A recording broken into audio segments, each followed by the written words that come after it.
How to set up your autoresponder. Now it's time to start setting up your autoresponder. If you set up your autoresponder properly the first time, it can pay you for years to come. There are many reasons for this, but the main thing is that once someone's on your list, so long as they stay on your list, you can continue to mail to them for years to come.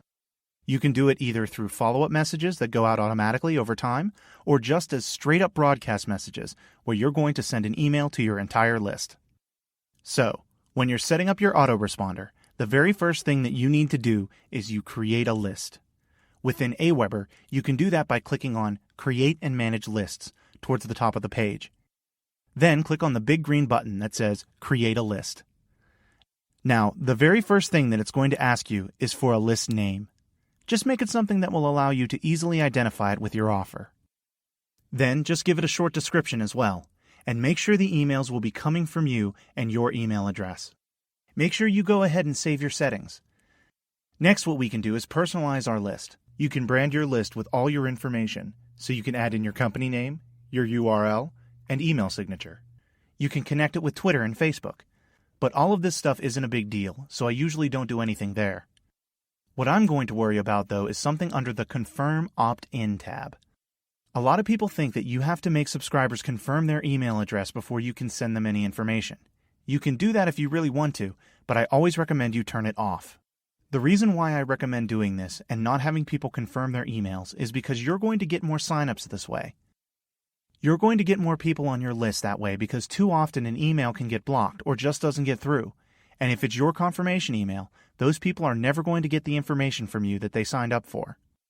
So I recommend that you have it off. Just go ahead and click on the Off button to turn off the confirmed opt-in and then click on Save Settings. Once you've got your list created, the very next thing you want to do is you want to create a web form. So click on the Sign Up Forms tab and then click on Create Your First Sign Up Form. Aweber has a lot of different designs for the opt-in form, but if you're using either OptimizePress or WP Lead Gorilla, you don't need to worry about the design within Aweber. Those tools will take care of the designs for you from within WordPress.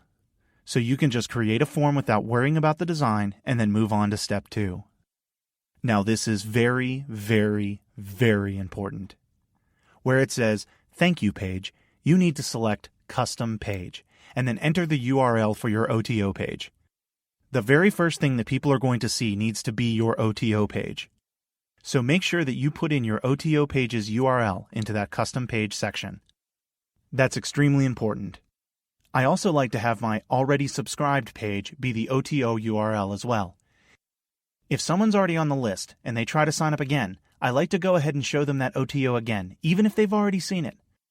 The next step is where you can get the code right from Aweber, and you paste this code into the designated area within OptimizePress or WP Lead Gorilla.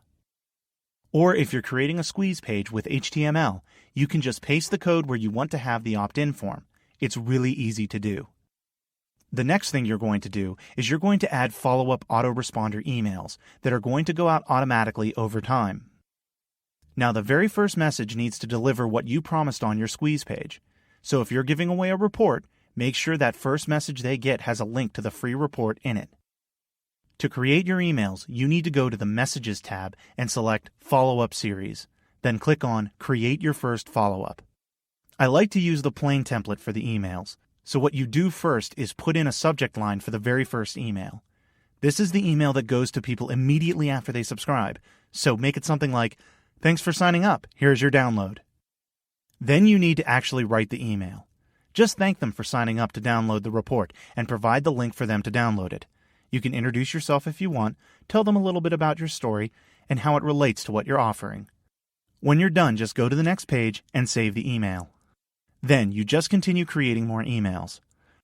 Provide more great content that's related to the offer, and promote your OTO as well.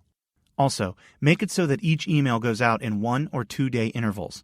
This will help you keep on top of your subscribers' mind. If you leave it too long between emails, there's a good chance they might not even remember you, or they may have moved on to reading some other marketer's email every day. The most important thing with your emails is you need to build trust. You need to provide value. The more trust you build and the more value you provide, the more sales you'll end up making when you promote an offer. Don't be one of those marketers who only sends promotional emails every day. People will unsubscribe quickly if you do that. All you need to do is provide more tips, more content, and engage with them. A list isn't just numbers. There are people on those lists. Ask questions to your list. Interact with them. Be personal. Treat your list well, and you're going to find your list will treat you very well.